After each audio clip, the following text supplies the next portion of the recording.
Merci, monsieur le rapporteur. La parole est à monsieur Pierre-Alexandre Anglade, rapporteur de la Commission des Affaires européennes, pour 5 minutes.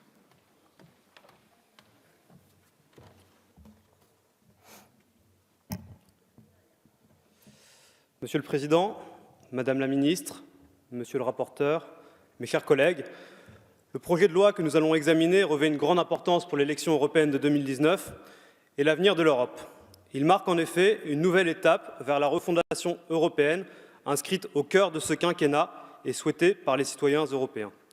Dans cette perspective, la réforme que nous défendons a pour objectif de remettre les questions européennes au centre du débat national.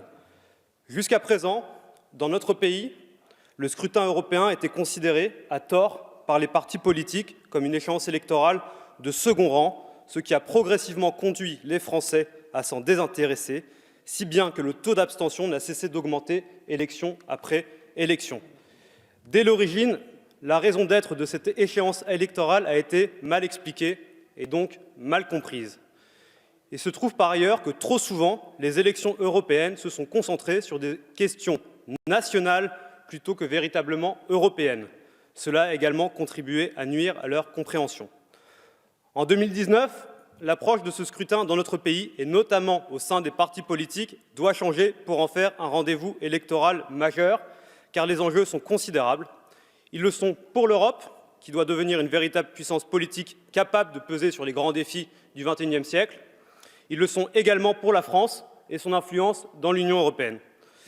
C'est la raison pour laquelle nous souhaitons donner à ce scrutin une meilleure lisibilité et faciliter ainsi sa compréhension.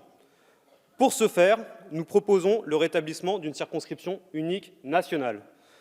En effet, les circonscriptions régionales mises en place en 2003 avaient pour ambition prétendue de rapprocher les députés européens des Français. Il n'en fut rien, ce fut un échec. Et comment en aurait-il pu être autrement, compte tenu de la taille de ces circonscriptions?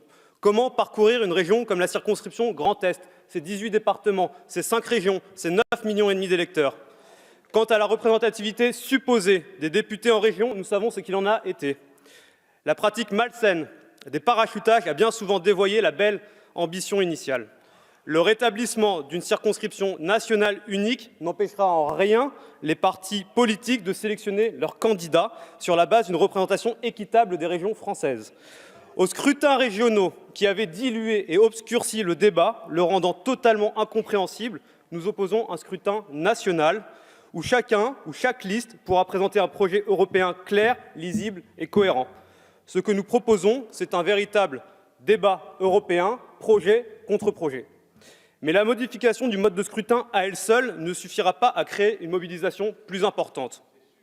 Nous aurons tous notre responsabilité dans la mobilisation de l'opinion.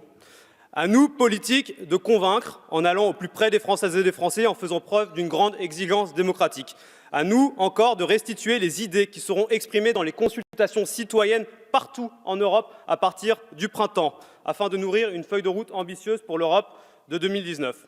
Aux médias, enfin, d'offrir un traitement plus pédagogique de cette campagne et des différentes sensibilités politiques qui s'y affronteront. Mes chers collègues, l'Europe reste fragile, confrontée à l'émergence des populismes et à cette situation tout à fait singulière dans l'histoire de notre continent qu'est le Brexit. Dans ce contexte, nous avons un choix simple. Ne rien faire et considérer que l'Europe et ses institutions telles qu'elles fonctionnent sont satisfaisantes, au risque de voir à nouveau se renforcer les eurosceptiques et les citoyens de s'en détourner, ou au contraire décider que le moment que nous sommes en train de vivre est unique et nous donne l'opportunité d'apporter une réponse politique forte à cette situation. N'en déplaise aux sceptiques installés dans une partie de l'hémicycle du Parlement européen, une partie de cette réponse se trouve dans les listes transnationales. Cette idée, nous continuerons à la porter dans les mois et les années à venir, car ces listes donneront une légitimité accrue au Parlement européen. Ce Parlement que les partis politiques en France ont vu pendant longtemps comme la seconde division de la vie politique nationale. Ce fut une erreur lourde, car il est celui des Européens et doit être le creuset de notre projet commun et celui de la refondation européenne. Cette nouvelle Europe, celle de 2019, celle à venir, mérite les meilleurs, ceux qui, par leurs convictions, leur énergie, leurs compétences, seront capables de mener et soutenir la transformation nécessaire de notre continent et faire ainsi à nouveau rayonner l'Europe et la France. C'est cette ambition pour l'Europe que mon mouvement La République En Marche portera portera jusqu'en 2019, continuera à porter dans les années à venir. Et ce projet de loi est une première étape indispensable. Et c'est la raison pour laquelle nous le soutiendrons. Je vous remercie. Merci, monsieur le rapporteur.